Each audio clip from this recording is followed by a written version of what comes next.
بسم الله الرحمن الرحيم.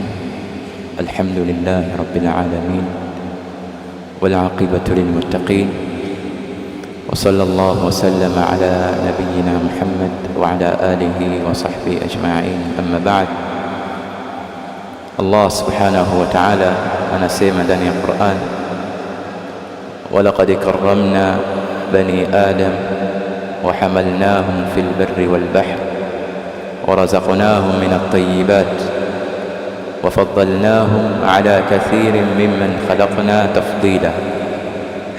Allah subhanahu wa ta'ala amethibitisha ndani ya Qur'ani kuwa amewafadhilisha wanadamu juu ya viumbe wengine, na miongoni mwa kitu ambacho Allah subhanahu wa ta'ala amemfadhilisha nacho mwanadamu juu ya viumbe wengine ni Allah subhanahu wa ta'ala kumpa mwanadamu akili ambayo sifa yake kubwa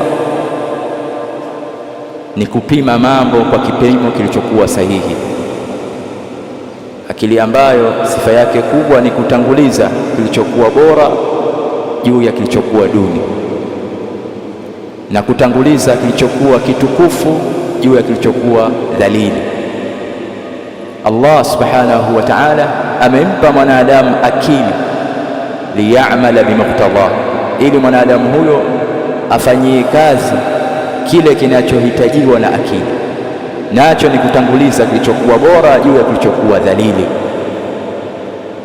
Muislamu mwenye akili na mwerevu ni yule ambaye anatanguliza kuijenga akhira yake katika maisha haya duniani, akatumia wakati wake, akatumia umri wake, akatumia faragha yake kuijenga akhira yake.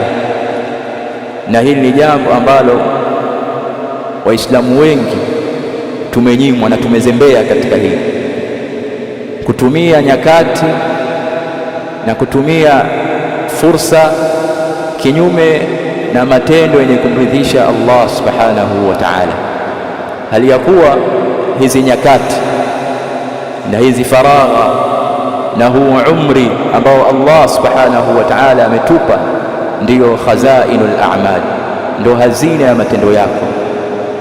Huu wakati na faragha uliokuwa nayo na nafasi uliokuwa nayo ambayo Allah subhanahu wa ta'ala amekuruzuku, wakati huo ndo ambao unajenga akhira yako. Imma itakuwa ni sababu ya wewe kuingia peponi kwa sababu umetumia vizuri wakati wako, au itakuwa ni sababu ya kuingia katika adhabu kwa sababu umetumia vibaya wakati wako. Kwa hiyo katika jambo ambalo Muislamu mwenye akili anakuwa nalo makini ni jambo la wakati, na anathamini wakati wake, na ni bakhili wa wakati wake. Hakubali wakati wake umpite bila kufanya jambo ambalo litakamnufaisha akhira yake katika maisha yake ya milele. Ni miongoni mwa miezi iliyokuwa mitukufu ambayo ndani yake matendo ni bora ni mwezi huu tuliokuwa nao, mwezi wa Dhulqaada.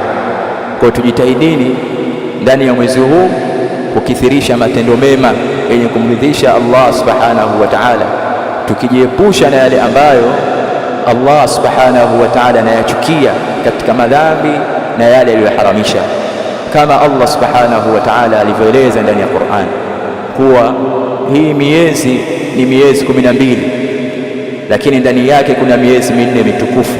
Fala tadhlimu fihinna anfusakum, msidhulumu nafsi zenu ndani ya miezi hii minne mitukufu.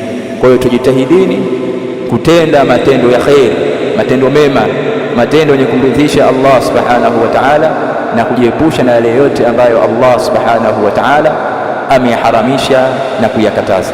Tuomba Allah subhanahu wa ta'ala atuthibitishe katika Uislamu na atufishe hali ya kuwa naturidhia, innahu waliyyu dhalika wal qadir.